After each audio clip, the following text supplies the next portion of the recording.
Hoosier Trapper Outdoors is brought to you by Hoosier Trapper Supply, Leatherwood Creek Trapping Scents, HTS Productions, Hoosier Trapper Deer Scents, and Leatherwood Wildlife Art.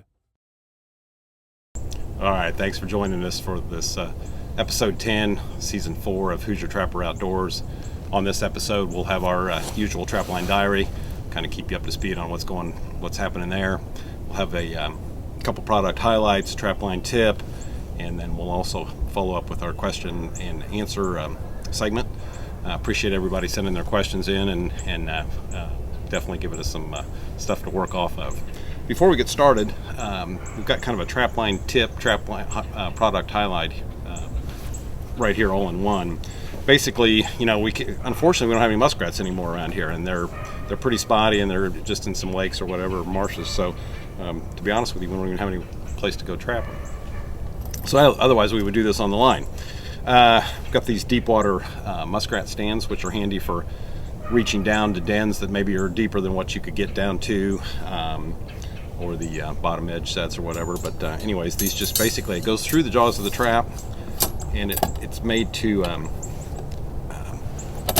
just set right on there like that, and then you can actually stake through this, and then it's just going to go down in the ground. Basically, you're going to push it in so that this right here is on the bank or on the bottom of the pond, lake, or creek. So anyways, that's a good way to stabilize your conibears, get them down to where it's difficult to reach, and muskrat and mink primarily. So, and then along with that, this is kind of a trapline tip. This is kind of cool. Actually, one of my instructors that I help at the Trappers College, the Fur Takers Trappers College, he had this kind of trick, and it's probably been around a while, but actually I was relatively new to it. So anyways, it's pretty neat. It's basically just a piece of willow. Got a this is actually just a galvanized 16 penny nail running through there, and I cut the head off of it. So you run your trap up on the willow. Actually, you can stake this way too.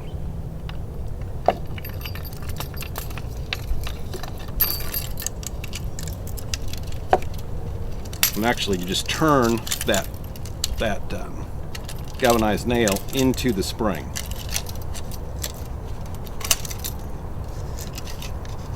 So it's holding your trap right there in place.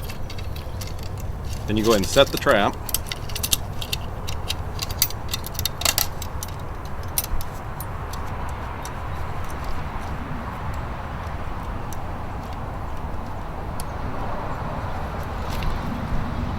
And your trap's held in position with that nail, just like that. Now you can put a driving point on the bottom, and these are something that you can actually put you can put it down, put it in front of a den or in front of a run, or you can actually bait the trigger this with a piece of carrot or a piece of apple or something like that. For muskrats, maybe in a marsh situation. But anyways, just another way to hold a body trap in place. And this has got a little more variation in use. Like I said, not just in front of a den or whatever. You could bait this one too, the deep water stabilizer stand. But this one kind of makes more sense as far as baiting, because it's going to be up. You could get it up off of the bottom of the pond or lake or stream. So anyways, kind of cool. Something anybody can make. And anyways, hopefully this helps you out.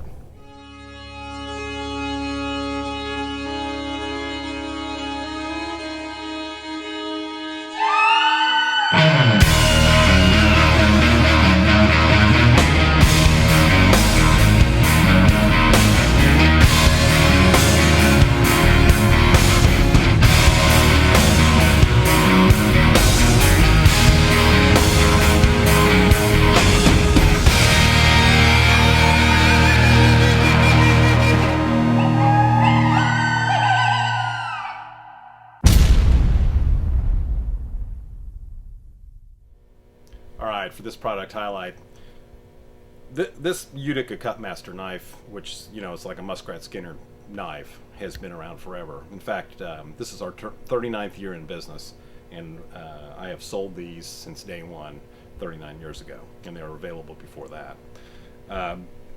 It's made by Utica Cutlery out of Utica, New York. It's American made, still around to this day. Of course, the price has gone up in 39 years, but it's still reasonably priced. It makes a great Christmas gift, stocking stuff or whatever, but it's definitely a skinny knife. Both blades are the same. You can see they're both long and skinny, and just a good knife, particularly if you want to carry one with you in the field, in your pocket. You know, if you got to skin something distance from your truck or vehicle, it's just a good handy knife to have. A lot of trappers use this knife, in their shed or in the field as well. So, anyways, definitely a nice knife, American made, and good consideration for a Christmas gift.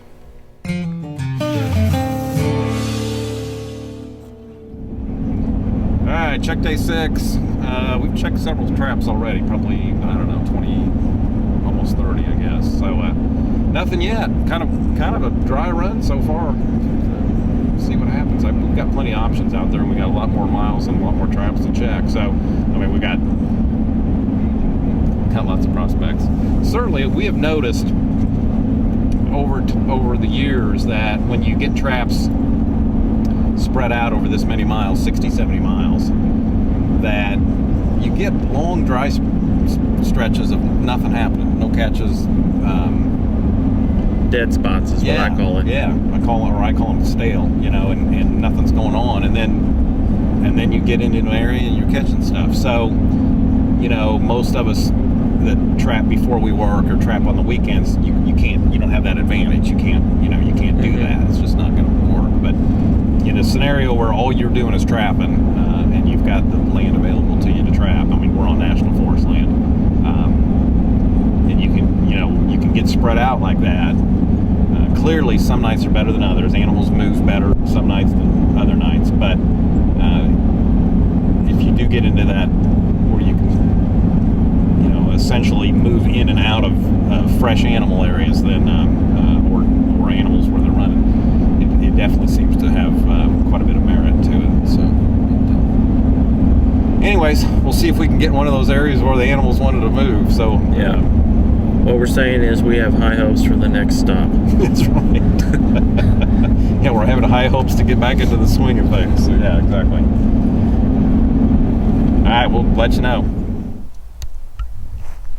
All right, hey, we were just talking about getting into another set of animals, and the first we travel, I don't know, it's probably 7-8 miles before we get on this section of the line, and first set we check got a gray fox. So anyways, that other section didn't produce, but this one's hopefully good indication for the rest of the day. So cool, good way to start out on this section.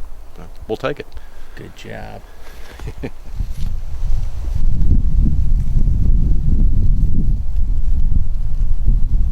All right. Gray fox number 2, back to back. Charlie was just up, I don't know, 50 yards, 100 yards. Quarter of a mile. I don't know where we are anymore out here. We're lost. Had a kind of a flat set built in on this drainage off the main road behind the camera. And I think one night we had it flipped off and pulled out.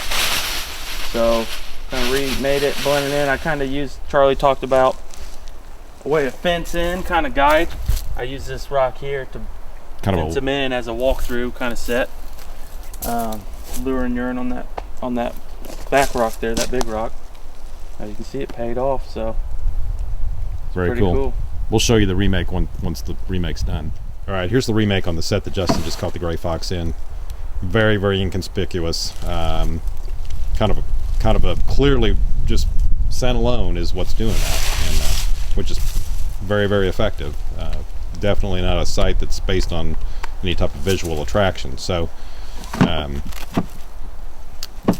lure, bait, and urine, and it's good to go. So see what happens tomorrow.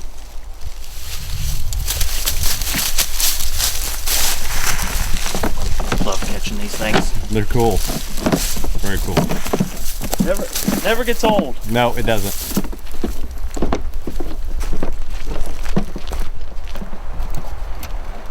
something back here. Justin's grabbing the chipmunk, so there must be a reason. Trusty chipmunk. By the way, that is the handiest trapline gun. I mean, if you're not carrying a handgun or whatever, just single shot, just very small. How long you had this one, Charlie? Oh, since the mid '90s at least. So. They're cool. In fact, since I've known, just how well this is held up for Charlie, I went and bought one for Christmas for myself as a present. I mean, I love them. Carry them around in the pack basket and everything. I mean, they're just beat up and still working. Yeah. Shoots right on. Yeah. See what you have, Justin. Right over here, I had a little set in the brush. Another gray fox. This is just the 4th location off this stretch of road that once we've entered this side of the park. We've checked 1, 2, 3, 8. 4, 8 traps, and we've caught 3 gray fox. Just how it happens sometimes. It's weird. Got a little 1 3/4. Got him good. Sets right here at the base of this log. Top dog predator bait, fixed in elixir, and black gold. And of course, Bobcat urine we've used on every set. We'll show you the remake when it's done. Right at the moment, you can't really tell there was a set there. So. All right, here's the remake on that set. Kind of a flat set. Kind of utilized that old rotten log right there as the backing. Bait stuck up underneath that. Pretty inconspicuous set, but obviously paid off. Very nice. Yeah. Hopefully we got some more down here. Yeah, no kidding. Got on a good stretch of road here.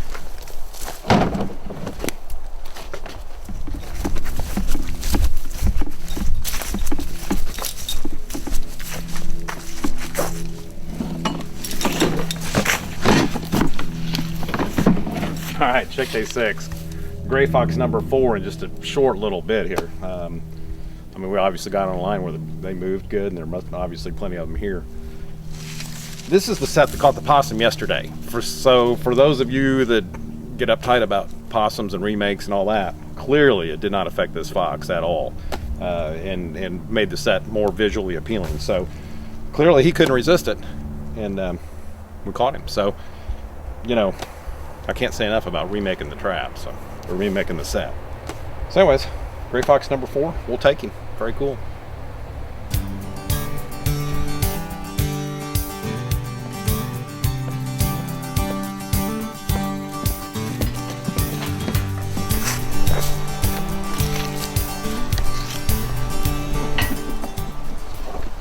What do you think of that? All right, cool. Check day 6. We're still on a gray fox chaos roll here.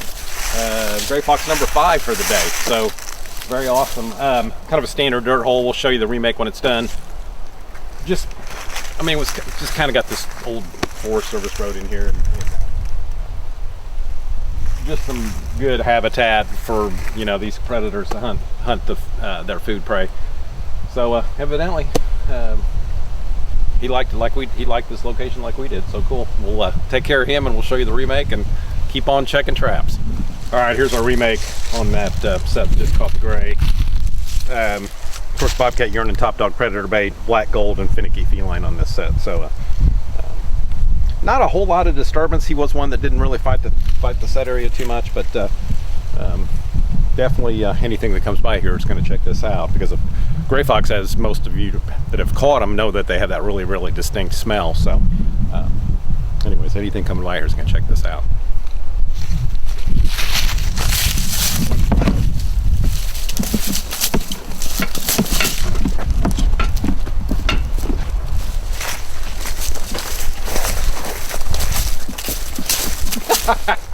You gotta be kidding me. That is awesome. 2 days in a row, same trap, same set, same everything. And he's climbing.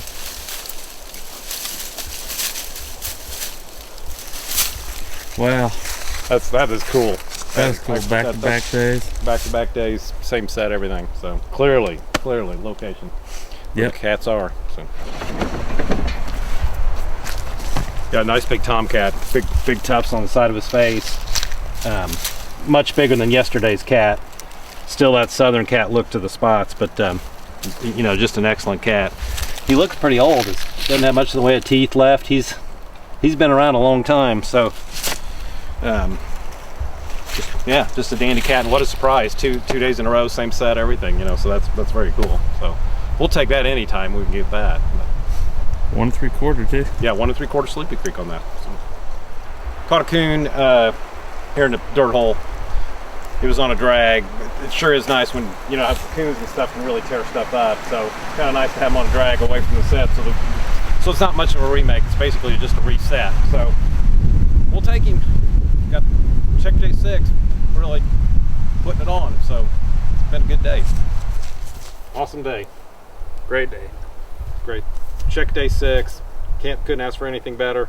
5 grays. The cat. Big tomcat, and a coon. So about ready to eat lunch. One thing I'll mention, we never stop and eat lunch until after we've checked all our traps. I mean, it doesn't matter if it's 12 noon, 1 o'clock, 2 o'clock, whatever. I think today it's about 1:15 or so. Or, you know, so sometimes it's 2:30, 3 o'clock before we actually eat lunch. And I know our Arkansas buddies, they're sometimes not. They're wanting to stop and eat sooner. But anyways, we keep on going until all the traps are checked. So the plan is eat lunch, skin these critters up, and set traps for the rest of the day. So we got another 15 miles or so. Yeah, out of here before we get back to the main road. So we got a lot of locations that look pretty decent right. that we've checked out on the way out before. So high hopes and see what happens. Yep. The plan is 4 more check days. So we'll have a total of 10 check days on this trip. This will be our longest trip if it works out. So anyway, so we'll continue to add to the line.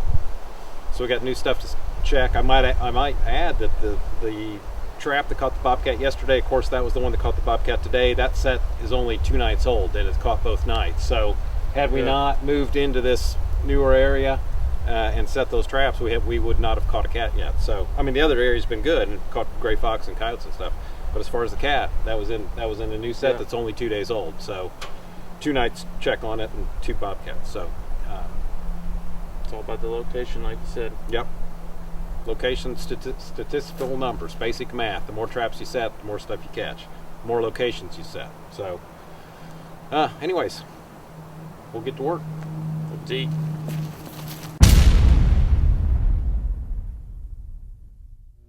Alright, 'tis the season. We have the holiday Christmas gift cards here, Hoosier Trapper Supply, and any dollar amount. So stop by and pick one up if you're here local, or just call us here at the shop. They are not available online, so just keep that in mind. And like I said, any dollar amount. Great Christmas gift, stocking stuffer, works well.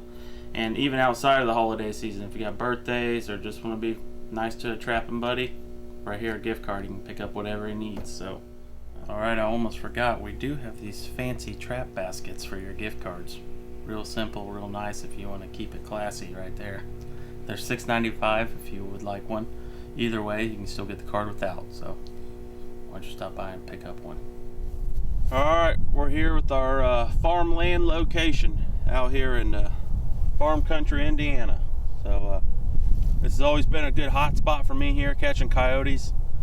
And the very first coyote I've ever caught back in high school was right here at this intersection that we're talking about. You may have seen it in past seasons is on Hoosier Trapper Outdoors. I know I've shown a couple coyotes that we've caught here at this location as well. But it's just, you got farm lane behind me, runs all the way back to a little tree line, then another intersection where crop change up is. So this is a natural little highway here on this path for critters to run. And then maybe another 10-15 yards this way, there's just a little creek ditch that just pushes them on down the lines. Put your traps out down through here and pick them up as they come through. This way we have, and I'll pan with the camera too so you can get a better idea. This way we got maybe a half mile of crops, either bean or corn, most of the time here in Indiana. And then it hits another tree line where a lot of guys deer hunt. And right behind the camera is actually the bridge intersection that crosses the creek I was talking about. So that creek kind of keeps them in line here, and they're coming from all over to change up on this bridge. So I usually gang set this location, help try and catch multiples and things like that. But we'll set a few here and see what happens. But yeah, just an awesome location. There's never been a season where I haven't caught a coyote here, so it's probably my favorite place to set. Just all the memories and everything else behind it. It's a great location. Here's a better look for you guys. I'll pan. This is the trail we were just talking about, and then you can see where the grass changes up here. There's a ditch in between there where a creek is. It's kind of hard to see. Rock pile here, and this comes around, crosses this little bridge I was talking about, and it goes on up that farm lane, and it just four-way stop right here for all animals. Perfect. You can run that way, continue on, or you can go this way out to the fields. A lot of guys deer hunt, but perfect spot. Okay, one last product highlight and another Christmas gift suggestion. We have these little pack baskets for the little trapper that's going with dad or mom or big brother or whatever. Anyways, we have these little pack baskets. Years ago, at this point, 17 years ago or 16 years ago, when Jake first started going with me, he was 3 years old, and we had one of these little baskets for him, and that was a big deal for him to have his own pack basket and a little trowel on the back. So anyways, it's a great gift for that young trapper, and to keep them that feel like they're got their own equipment. So anyways, a 10-inch and a 12-inch pack basket. So pretty cool gift for the young trapper. All right, for this week's question and answer, we got a couple that I'm going to address or answer. The first one, Rick from Kansas, was wondering about how often you should put lure, bait, and urine on your sets. How often you should reapply. And some of that depends on the weather. But in general, if the weather hasn't had significant, if we haven't had a significant rain or a significant snow melt, generally on urine we put fresh urine down maybe if it's really dry air, no humidity, we're probably going to go every 4 to 6 days. And one thing you can do with urine, you can go up to a higher glycerin content. So if you add up to 50% glycerin in the urine, that will actually help with the evaporation level. And of course, the reverse of that would be if it's really cold out, that would also help with the freezing of that urine. So anyways, we're going to urine more often in drier weather, but typically 5 to 7 days, and that's when we're going to put urine down. On lure, generally that stuff holds up pretty well, and we're probably more in the 10-day range on that as far as putting that down. Even if you can't smell it, the predator nose is just unbelievably sensitive to smell, and believe me, they can smell it. As far as bait, as long as there's bait down there, or something hasn't gotten in there and dug your bait out or pulled your bait out, you don't have to bait at all. If the bait is exposed somewhat to the air, it will sometimes maybe crust over a little bit. Generally, I don't worry too much about that, but if that is a situation that you're concerned about, all you gotta do is take a stick and just stir that bait around, and that'll break that crust off and keep you going. I think that over luring and over baiting a set in terms of just in your face smell at times certainly can have the reverse effect and make animals, particularly coyotes, more nervous. So once that set has a chance to settle in a little bit, it is more effective. Your human scent dissipates from being around the set, and then that scent kind of blends into the area and gets rid of that hard edge smell and will make your set more effective. So if you want to compare it to turkey hunting, and I've used this analogy before, If you're calling too much and you got a tom coming in, you're calling too much, it's not doing you any good. In some cases, it actually has the reverse effect. And certainly that holds true with adding additional lure bait and urine to your set too often and too much. So if it's really, really cold out, it's not quite as critical. But for most of us, the majority of the season, that's kind of the rule of thumb that you want to stay. If there's bait in the hole, you don't need to rebait at all. Lure, more in the 10-day range, and then urine just depends on your weather. 5 days, 7 days, something like that. So, anyways, I hope that helps. The other one is there's some confusion. This fellow from New Hampshire had a question about the possums in the sets and resetting the trap. Okay, the trap smells like possum. Everything around the set smells like possum. So there's no issue with resetting that set that smells like possum. So if you pulled that trap up and you want to move to a different location, that trap would be what I would consider contaminated. Now, and I would try to avoid reusing that trap until it gets cleaned up and re-waxed. But in an extreme situation where you're running low on traps and you're running out of traps and you don't have time to do all the trap prep again in the middle of the season or something, if you can wash it off in the creek or whatever and go set it, it's less than ideal, and you may have stuff digging at your trap. But you could do that in a pinch. I really don't recommend that, but you could do that. But just increases your chances of something digging that trap up. And I want to reiterate, there is no animal out there that knows what a trap is. It's just something there that, they may smell something foreign on that trap that may trigger them to dig at the trap or whatever. So, or just something just doesn't seem right to them. So, they don't go to school and learn what a trap is. So, anyways, clean trap, clean set, remake set. As long as everything else smells the same, and it does, no problem. No problem resetting that trap. As I've mentioned, even with a possum, as long as it hasn't rained and you don't have a bunch of soupy mud, reset. It's always better with that disturbance and that smell of that animal. For a coyote or whatever coming by, it's just got that initial curiosity, just straight up, just from that animal being in the trap. So, anyways, I hope that helps. Keep sending your questions in, and we'll do the best we can to answer them. One thing too, I try to answer all the emails, and I know when we get in the peak of the season, we get really busy, and sometimes I don't get all the emails answered.